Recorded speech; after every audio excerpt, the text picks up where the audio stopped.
As the movie begins, we see Chen Chia Hao lying injured in the middle of the street. Hao is a young, idealistic cop assigned to traffic duty who possesses exceptional mental and physical strength. However, he is plagued by an uncanny ability to perceive what others cannot: ghosts of the dead. As a result, despite his remarkable skills, he has only risen to the level of a traffic cop. As Hao reminisces about his past, we find that he has had this ability since childhood, which caused him to be alienated and mocked by other children. Following this, we are taken back to the incident that resulted in Hao's injury. One night, while on routine patrol, Hao's partner notes his peculiar behaviors that get him in trouble, such as Hao simply launching himself into the air in front of vehicles. From Hao's perspective, he is diving in front of running cars to save jaywalker spirits. But to an average person, it appears as if he is deliberately provoking a collision. As the two continue discussing, a car races straight past them, but Hao manages to stop it. He interrogates the driver for a while and warns him to take it slow the next time. But as Hao prepares to let him go, he spots traces of blood on the car's trunk. Hao opens it to inspect it more closely, but all he uncovers is a pink purse. Just then, the driver slams him with a heavy object in the head, knocking him to the ground. He also shoots Hao's partner in the heart, killing him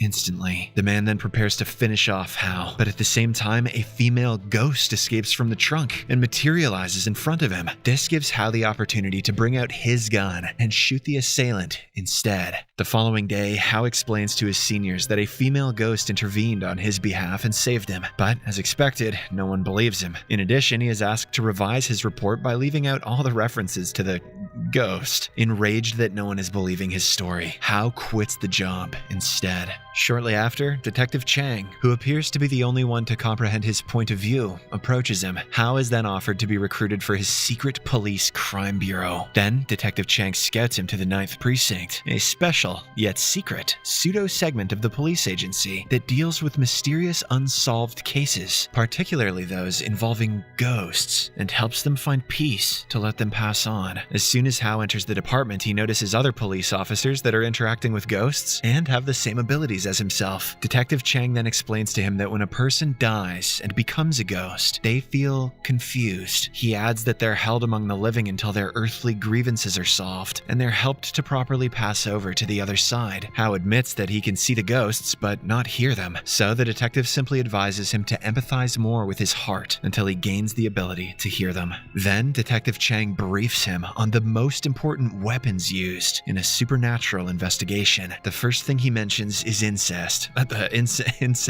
which is a medium to help communicate our thoughts and enable interactions with the dead. Next is a special yin-yang umbrella that protects the ghosts. And lastly, a sacred water pistol to defend oneself and destroy malicious and vengeful spirits. Following this, Hao is introduced to Sue, a tough and mystical detective who seems to be acting rather bizarrely. Detective Chang reveals that she is being possessed by the Master, a spirit that abruptly possesses her and provides helpful guidance to solve their cases. However, the Master can only be controlled through the excessive consumption of alcohol. Right. Strangely, as soon as the possessed Sue comes closer to Hao, the Master detects a woman's spirit following him. Later that day, Detective Chang and Hao head out on a case where a woman reports her house being haunted with strange noises and ghostly apparitions of a child. As they begin their investigation, the detective asks Hao to make use of the yin-yang umbrella, and immediately upon opening it, a ghost of a child appears before him. Then the detective does some investigation and realizes that the child's parents didn't have the ritual done properly after his death, which trapped his soul there. He adds that a child, whether human or ghost, longs for their mother's warmth and affection and for someone to play with. Eventually, he wraps up the case by revealing that the hauntings in the house were actually the kid trying to play with the woman living there, not realizing that he's dead. As for the solution, the boy will be properly buried the next morning, giving him the peace he always deserved. Next, they return to the precinct, and Hao suspects that the woman's spirit, whom the Master said was following him, is the one who actually saved his life. However, Detective Chang strictly warns him to only police the ghosts and not get involved with the cases involving humans. Despite the warning, Hao meets the woman's spirit, named Huang Yahui, who leads him to the house she used to live in. But just moments after entering, Hao gets knocked out by her their friend, Ju Sin, who thinks he's an intruder. Thankfully, Yahui's spirit helps him point to her diary and makes Ju Sin believe that he can see her and is there to help. At last, Ju Sin reveals that her friend Yahui has been missing for over a month. The next day, Detective Chang and Hao head out on a case where an old man reports unidentified cries and furniture movements in his house. But after a bit of investigation, surprisingly, it is revealed that he's actually a spirit who hasn't realized that he's already dead. When the old man finally learns of this, he helps the detectives find clues regarding his grief that has him trapped in the earthly realm. Following the clues, Hao finds a box which contains a photo of the old man with his daughter. This implies that locating his daughter will help him pass on to the other side. Meanwhile, Sue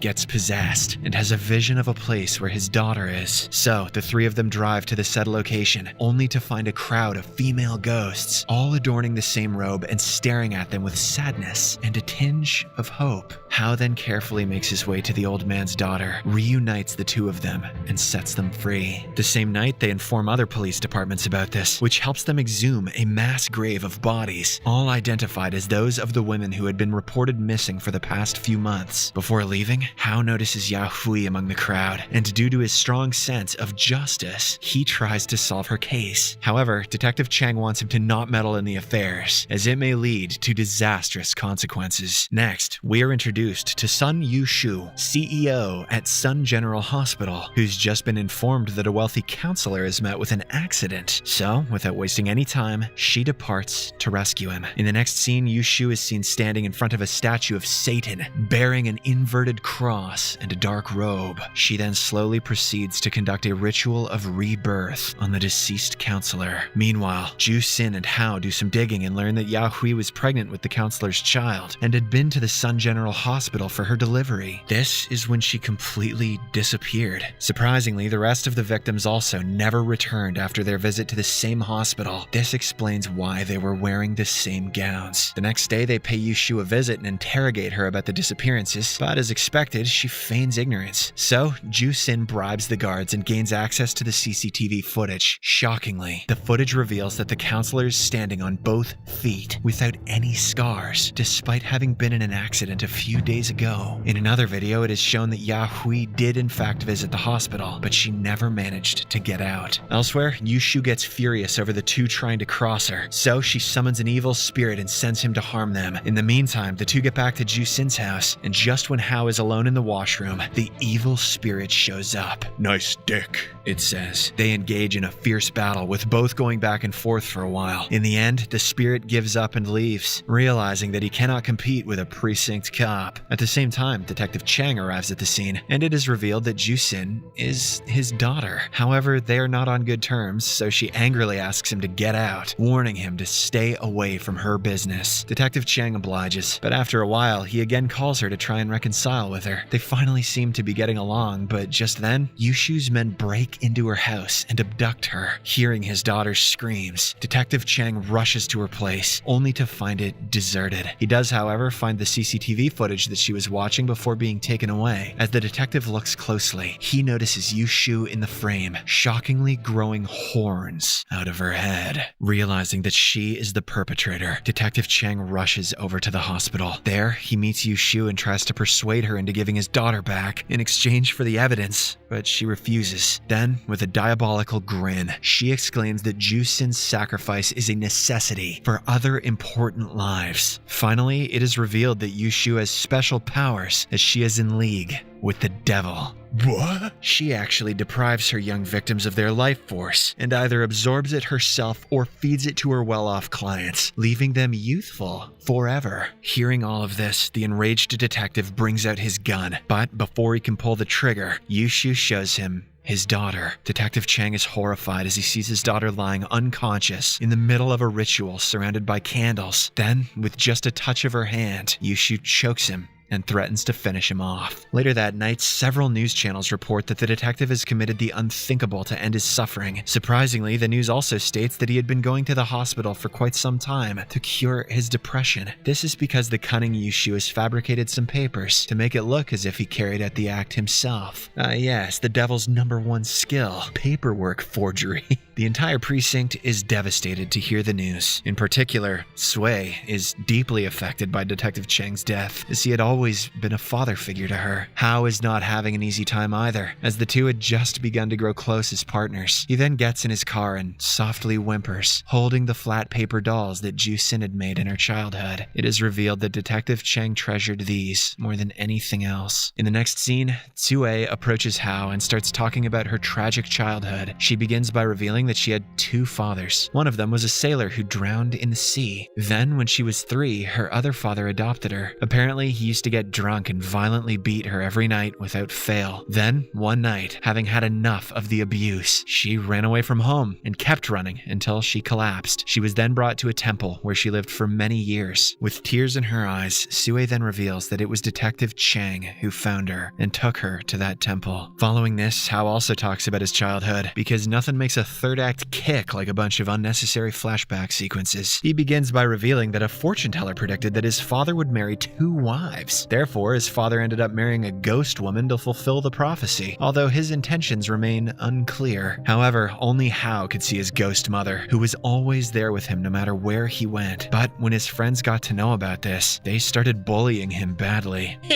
Tell us all about the ghosts, you little bitch. Fed up with all of this, Hao began ignoring his mother and ran away from her. Since that day, he could neither see nor hear his ghost mother. After the emotional stories, they decide to look for Ju Sin and rescue her. For this, they abduct one of Yushu's closest employees and play Russian roulette with him. When the man gets shot in his shoulder, he finally spills all of Yushu's secrets, including the fact that she can only be defeated by the sacred water. Oh yeah, the water guns. Why didn't we try those? As a result, Hao and Sui rush to the hospital armed with only the sacred water pellet guns. Along the way to the ritual room, they fight hand-to-hand combat with guards and shoot ghosts with guns. Just as Hao enters the room, he sees Yushu praying to Satan and placing Ju Sin as the offering. He immediately fires at her, but the bullets don't seem to work. Realizing that he cannot defeat her, Hao reverts to plan B. He pretends to surrender by dropping his gun, but as soon as he gets near Yushu, he spits out the sacred water on her inverted cross. This undoes all of her spells and leaves her powerless. Hao then takes Ju Sin out of the water, and Detective Cheng, who has come in the form of a spirit, softly calls out to her. After a few seconds, she finally wakes up and immediately looks for her father, only to learn that he has already passed away. A few days later, Ju Sin holds a funeral for Detective Cheng, and the entire 9th Precinct attends it, including the ghosts. Meanwhile, Hao goes home after the funeral and finally sees his ghost mother in the rain. He walks down to her and keeps her under the umbrella. This finally gives her the closure that she has been desperate for years. The movie ends as Hao lovingly looks at his mother as she slowly fades away. Tell us more about your little ghost friends, you little dick bitch. Subscribe for more videos like this, turn on notifications, and leave a like to help the channel out. Thank you for watching.